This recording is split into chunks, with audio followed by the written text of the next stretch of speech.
നമസ്കാരം. ഗസയിൽ അവശേഷിക്കുന്ന പ്രത്യേക ക്യാൻസർ ആശുപത്രിയും തകർത്തുകൊണ്ട് ഇസ്രായേൽ അവരുടെ ക്രൂരത വീണ്ടും വിളിച്ചു കാണിക്കുകയാണ്.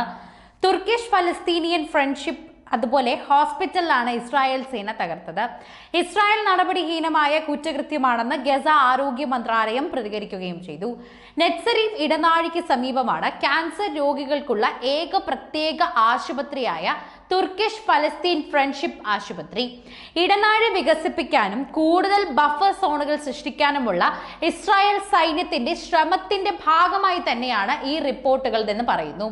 ഗസയിൽ വീടുകൾക്കും കെട്ടിടങ്ങൾക്കും പൊതു സംവിധാനങ്ങൾക്കും ബോംബാക്രമണങ്ങളിൽ നിന്ന് രക്ഷ തേടി ആളുകൾ കഴിയുന്ന താത്കാലിക ഷെൽട്ടറുകളും നേരെ ഇസ്രായേലിന്റെ ആക്രമണം തുടരുകയാണ് എന്ന് തന്നെ പറയാം. യുദ്ധത്തിന്റെ തുടക്കം മുതൽ ആരംഭിച്ച ഇടനാഴി വികസിപ്പിക്കൽ നീക്കത്തിന്റെ ഭാഗമായി തന്നെ കൂടുതൽ താമസ കെട്ടിടങ്ങൾ നശിപ്പിക്കുകയും പ്രദേശത്തെ കൂടുതൽ കൃഷിഭൂമികൾ ബുൾഡോസർ ഉപയോഗിച്ച് നിരത്തുകയും ചെയ്തു എന്ന് പറയണം. ഇതിനിടയിൽ തന്നെ കരയാക്രമണത്തിന്റെ മറവിൽ ഗസയുടെയും വെസ്റ്റ് ബാങ്കിന്റെയും കൂടുതൽ ഭാഗങ്ങൾ പിടിച്ചെടുക്കാനുള്ള നീക്കവും ഇസ്രായേൽ നടത്തുന്നുണ്ട്. ബന്ദികളെ കൈമാറാൻ ഹമാസ് തയ്യാറായില്ലെങ്കിൽ ഗസയിൽ ആക്രമണം നടത്തി കൂടുതൽ പ്രദേശങ്ങൾ ഇസ്രായേലിന്റെ ഭാഗമാക്കി മാറ്റുമെന്നതാണ് പ്രതിരോധ മന്ത്രി ഇസ്രായേൽ കാറ്റ്സിന്റെ ഭീഷണി. കണ്ടുപിടുത്തം തുടർന്നാൽ ഗസയ്ക്ക് കൂടുതൽ പ്രദേശങ്ങൾ നഷ്ടപ്പെടുമെന്നുള്ള മന്ത്രിയുടെ മുന്നറിയിപ്പുമുണ്ട്. ദക്ഷിണ ഗസയുടെ വിവിധ ഭാഗങ്ങളിൽ നിന്ന് ഒഴിഞ്ഞു പോകണമെന്ന് ഇസ്രായേൽ സൈന്യം മുന്നറിയിപ്പ് നൽകി.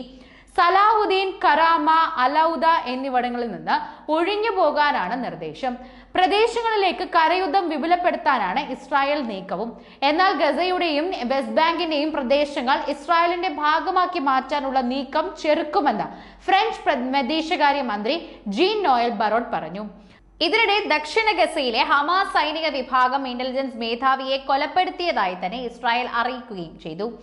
ഇന്നലെ ഗസ സിറ്റിയിൽ വീടിനുമേൽ ബോംബിട്ട 5 പേരെ ഇസ്രായേൽ കൊലപ്പെടുത്തുകയും ചെയ്തിട്ടുണ്ട്.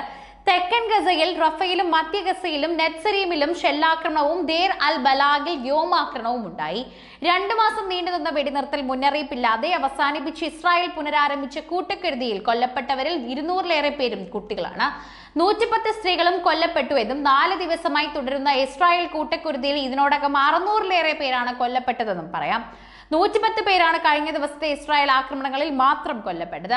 അതേസമയം യമനിലെ ഹൂതി വിമതരുടെ മിസൈൽ ആക്രമണ ഭീഷണി ഇസ്രായേലിന്റെ ഉറക്കം കെടുത്തി. തുടർച്ചയായ 3-ാം ദിവസവും ഇസ്രായേലിന് നേർക്ക് ഹൂതി മിസൈലുകൾ തന്നെ ആക്രമണം നടത്തുകയും ചെയ്തു. ടെൽ അവീവ്, ജെറുസലേം ഉൾപ്പെടെ ഇസ്രായേൽ നഗരങ്ങളിൽ ജനങ്ങൾ പരിഭ്രാന്തരായി മാറി. ടെൽ അവീവിൽ ബെൻഗുറിയോൺ വിമാനത്താവളത്തിന്റെ പ്രവർത്തനം മണിക്കൂറുകൾ നിർത്തിവെച്ചു.